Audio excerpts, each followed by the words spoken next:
جب بندہ اللہ سے لو لگاتا ہے تو اللہ اس کے گناہوں کو معاف فرما دیتے ہیں۔ یہ بخشش والی رات ہے، اس رات میں اللہ سے اپنے گناہوں کی معافی مانگے، اللہ کے سامنے روئیں، گریہ وزاری کریں، توبہ کریں، عہد کریں کہ آج کے بعد جھوٹ نہیں بولیں گے، آج کے بعد غیبت نہیں کریں گے، آج کے بعد چغل خوری نہیں کریں گے، آج کے بعد کسی کا دل نہیں دکھائیں گے، آج کے بعد بہنوں کے حق کو نہیں ماریں گے، اپنے باپ کی میراث میں سے بہنوں کا حق دیں گے، آج کے بعد کسی پڑوسی کو نہیں ستائیں گے۔ میرے دوستو، بہت ہو چکا، آج ہمارے اوپر ظلم کے پہاڑ ڈھائے جا رہے ہیں، آج مسلمانوں کو تباہ کیا جا رہا ہے۔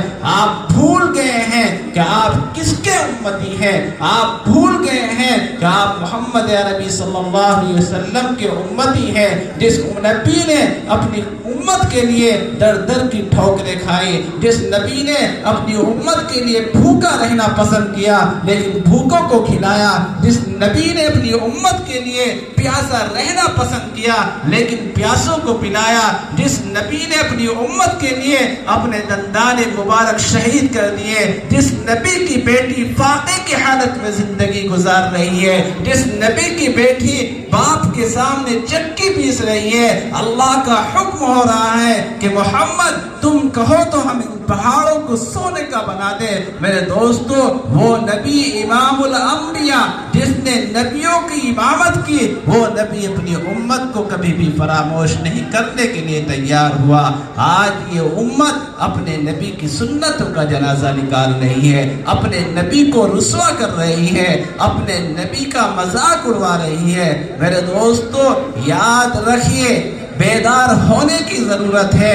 آج پوری امت تمہیں آج پوری قوم تمہیں ختم کرنے کے لیے تیار ہے۔ آج لوگ اسلام کو اور مسلمانوں کو برباد کرنے کے لیے تیار ہیں۔ تمہاری مسجدوں کو پر ڈاکہ ڈالنے کی تیاری چل رہی ہے، تمہارے مدارس کو بند کرنے کی منصوبے تیار ہو رہے ہیں۔ مسلمانوں کو، داڑھی والوں کو شک کی نگاہ سے دیکھا جا رہا ہے، کرتے والوں کو شک کی نگاہ سے دیکھا جا رہا ہے۔ مسلمانوں، بیدار ہو جاؤ، اللہ کے واسطے ہوش میں آ جاؤ۔ کس وقت ہوش میں آئیں گے؟ ہم کس وقت کے انتظار میں ہیں؟ جب آسمان سے آگ کی بارش نازل ہوگی کہ ہم اس وقت کے انتظار میں ہیں۔ میرے دوستو، ہوش میں آنے کی ضرورت ہے۔ آج مسلمان صرف ایک کام پر لگا ہوا ہے کہ وہ بد دعا کر رہا ہے۔ بس مولانا صاحب دعا کرا دیجئے کہ اسرائیل برباد ہو جائے، مولانا صاحب دعا کرا دیجئے کہ امریکہ برباد ہو جائے۔ میرے دوست، ہمارے حضرت فرمایا کرتے تھے کہ کسی کو برباد کرنے کی دعا مت کرو، اپنے آپ کو آباد کر لو، دوسرا خود برباد ہو جائے گا۔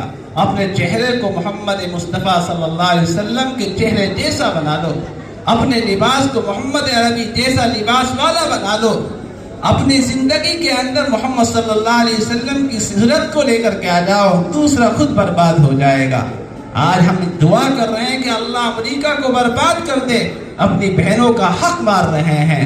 آج ہم جب گھر بنا رہے ہیں تو گھر کے اندر چھجا اتنا اونچا نکالتے ہیں، 4 فٹ کا، 5 فٹ کا، ہمارے پڑوسی کو پریشانی ہو رہی ہے اور ہم دعا کر رہے ہیں کہ امریکہ برباد ہو جائے۔ آج ہم جب پیڑی بناتے ہیں گھر کے سامنے، روڈ کو گھیر دیتے ہیں، روڈ کو تنگ کر دیتے ہیں اور بد دعا کر رہے ہیں کہ باری تعالیٰ اسرائیل کو برباد کر دے۔ میرے دوستو، کوئی کسی کی بد دعا سے برباد نہیں ہوگا۔ یاد رکھیے، میں اپنی بات کو ختم کرنے کی طرف چل رہا ہوں۔ آپ یاد رکھیے، تاریخ شاہد ہے کہ اس ملک کے اوپر تقریباً کئی سو سال مسلمانوں نے حکومت کی اور ان بادشاہوں نے حکومت کی، اس وقت تک حکومت کی جب اس وقت کے بادشاہ اہل اللہ تھے، قیام اللیل تھے، قائم اللیل تھے، راتوں کو اٹھ کر اللہ کے دربار میں پہنچتے تھے، اللہ سے گریہ وزاری کرتے تھے، روتے تھے،